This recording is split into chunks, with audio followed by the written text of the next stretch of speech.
Hi, I'm Nan Simonsen. I'm a national board certified health and wellness coach. It is 5. We try to get our meal on the table by 5:30 and then we don't eat anything else the rest of the day. Time restricted eating or time restricted eating, and we don't eat again until the morning. So we try to go for 12 hours. All of this to say, I am throwing the meal together, but I thought I would bring you along. I like doing that. I'm dressed for whatever I was doing in a hot day here in Southern California, and welcome to my kitchen. Usually I use no oil in a pan, and I'm not going to put any in here. Some people use butter for mushrooms, some people use olive oil with garlic, but I'm just using a broth to start out. And I'm going to get these started. What am I talking about with these? Look at this beauty.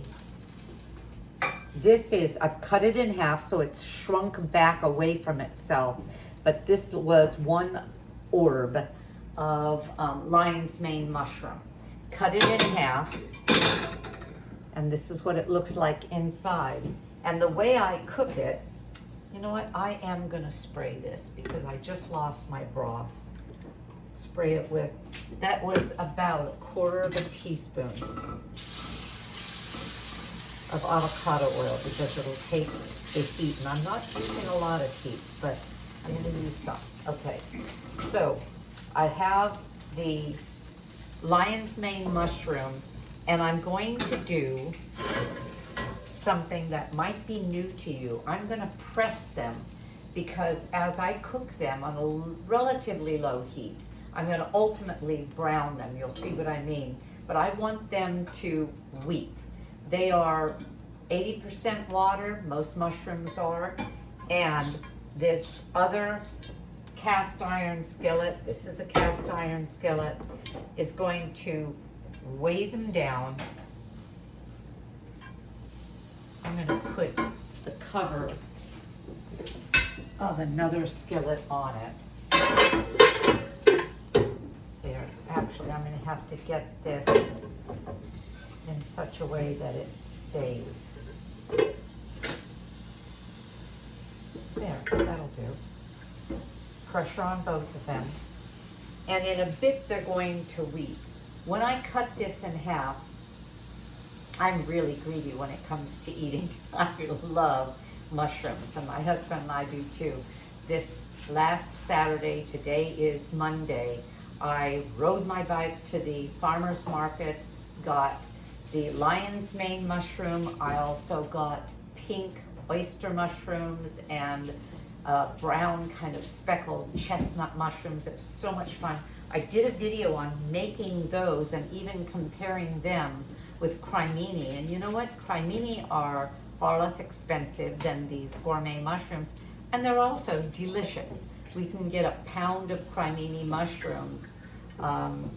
They sell them in a big basket in our natural food store for $6.95 a pound or something. You can get them for £1.50, and I think it's $6, maybe $7 at Costco. So cremini is the later version of a white button mushroom. You got white button, leave them in for a while, let them continue to mature, and they become a brown cremini. Let that mature, it goes into portobello. Anyway, okay. My husband's just gotten home. He's in the background making us a mocktail. That is balsamic vinegar, the reduced 4% balsamic vinegar, and ice, and a spindrift mango, and the flavor is phenomenal. We don't drink alcohol, but boy, we look forward to that every day. He's getting us our ice now. So I'm talking as I'm waiting for these to start to weep, and they're starting to do that. I have to use low temperature.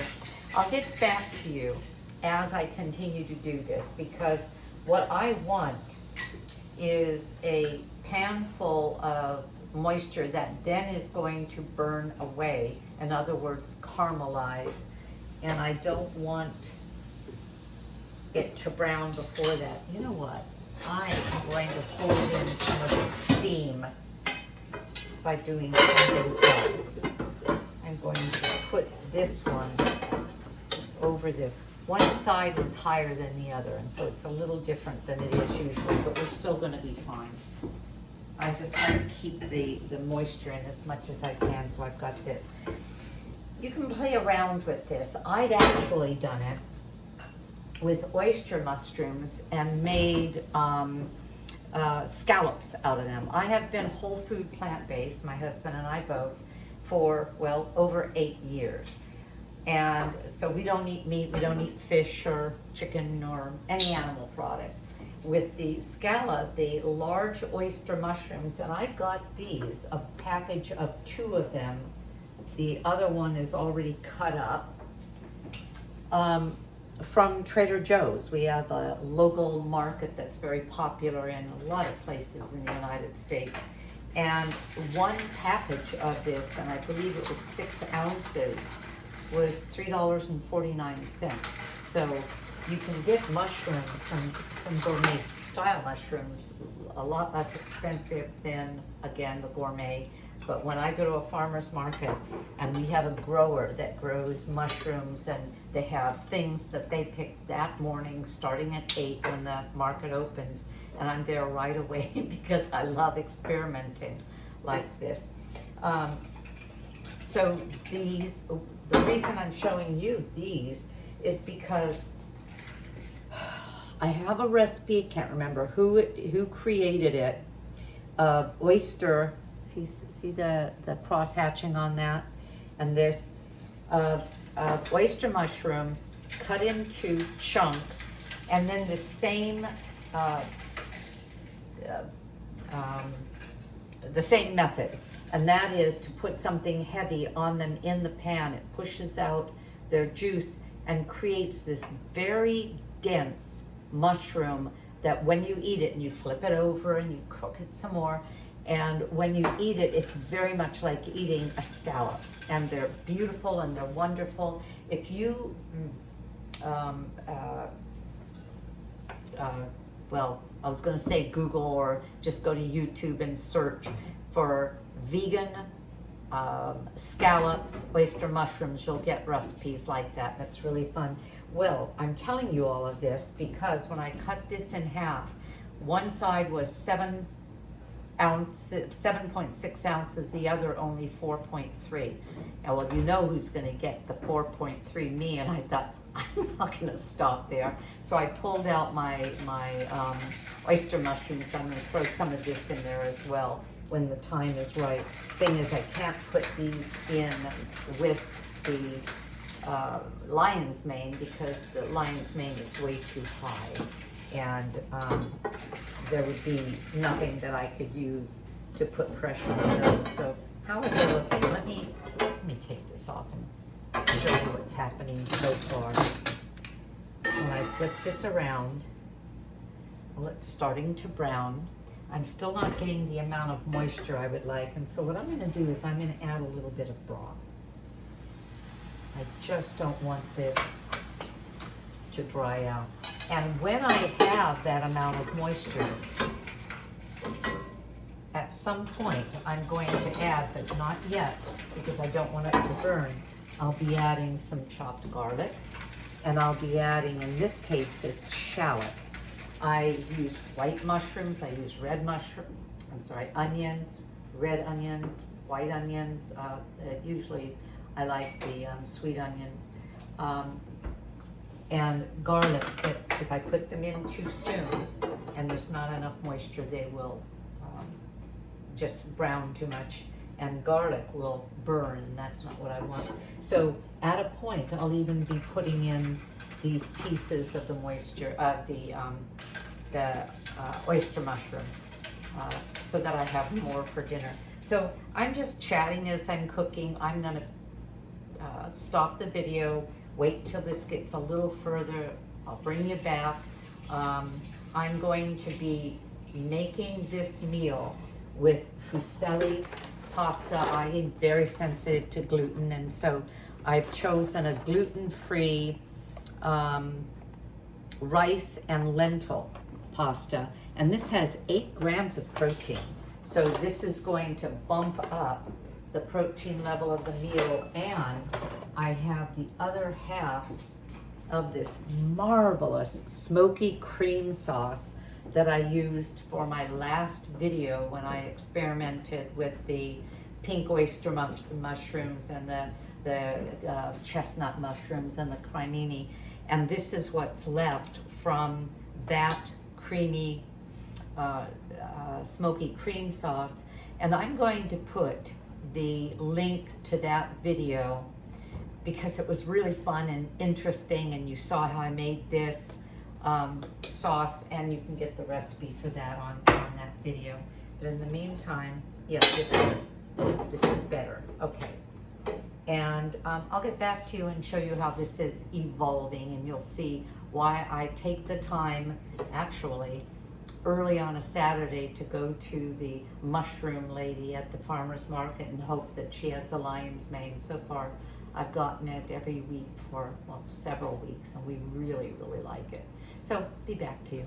I'm back on because I've gotten broth from the mushrooms, but I also added some more broth so that I can move this along. And this is pretty much what you do. If I flip these over now, I'm going to have a nice brown mushroom, but before I do that, I'm going to add what I call my secret sauce. This is Bragg's, or any brand, coconut aminos. It's a way of adding flavor like a soy sauce, like a tamari. Has a slightly sweet flavor. And I put in here, this is a couple of tablespoons of the liquid aminos, and I put in some smoked paprika, just a little bit, maybe to the 2 tablespoons, gosh, about a 1/4 teaspoon, a little bit more, and a couple of shakes of garlic powder and onion powder. And it's thick, it's flavorful, it colors the mushrooms, and I don't want this to cook away until later, so I'm really watching my heat. I'm also now going to add, I'm not going to put too much, the garlic and the onions.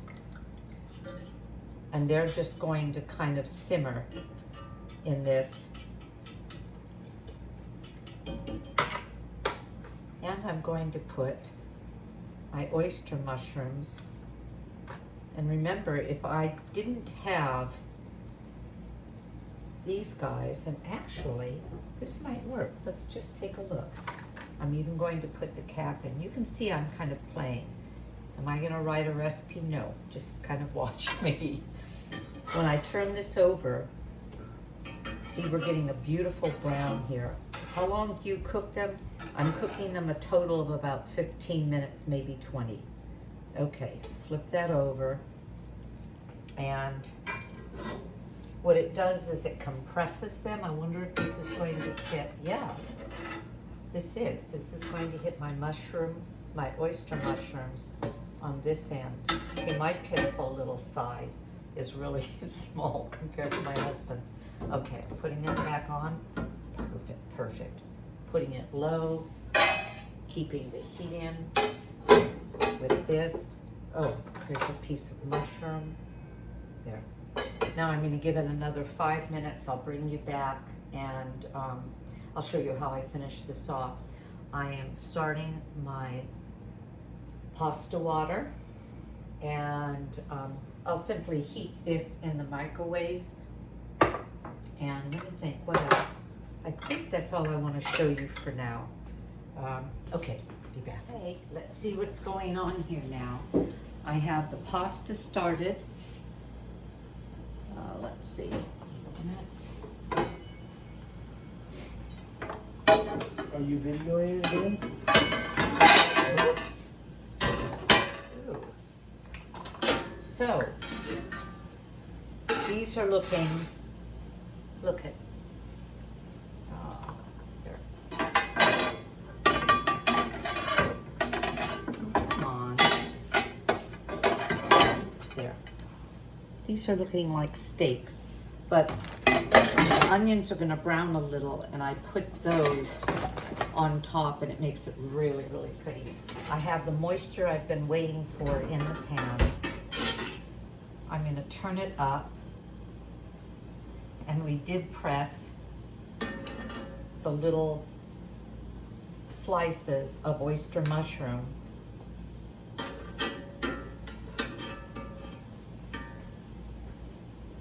And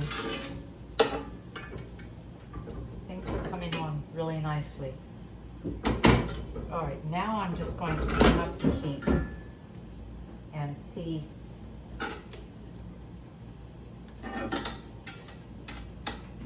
Because they've been pressed enough, I'm going to cover it and get just a little bit more cooking going and a little less evaporation.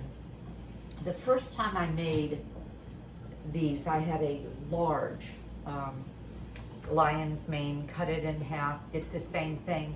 They released so much water, so they were much more moist than this one. This one is a little stingy with its water.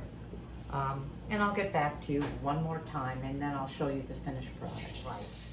So, we are finished. I had to add a little bit more moisture. Again, we're cooking proactively.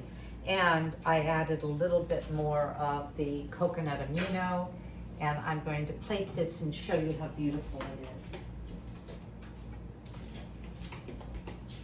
First of all, let me carry this over. Look. There we go. Look at that. Isn't that beautiful? Do you see the scallops? Okay. So I'll plate my husband's. He gets the big guy. And I'm going to actually flip it over to get it kind of moist on that side. Gosh, his is just like it's very much like a steak. And that's the way we were first served this mushroom at a restaurant in Las Vegas during Chef AJ's plant-powered party a couple of years ago. And we went out afterwards, had this meal, and I've been in love with these mushrooms ever since. And then pasta.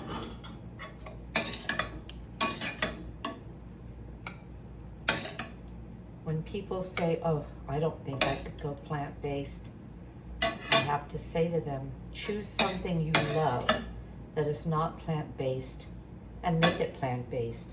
Creamy, smoky pasta. We've got a steak there that has the texture very close to a real steak. Beautiful vegetables. Anyway, I hope you've enjoyed this. I hope you've learned something. Consider lion's mane mushrooms if you can find them. This is a great way to make them. And, well, subscribe if you haven't. Give me a thumbs up if you liked it, and I hope I see you again. Bye-bye.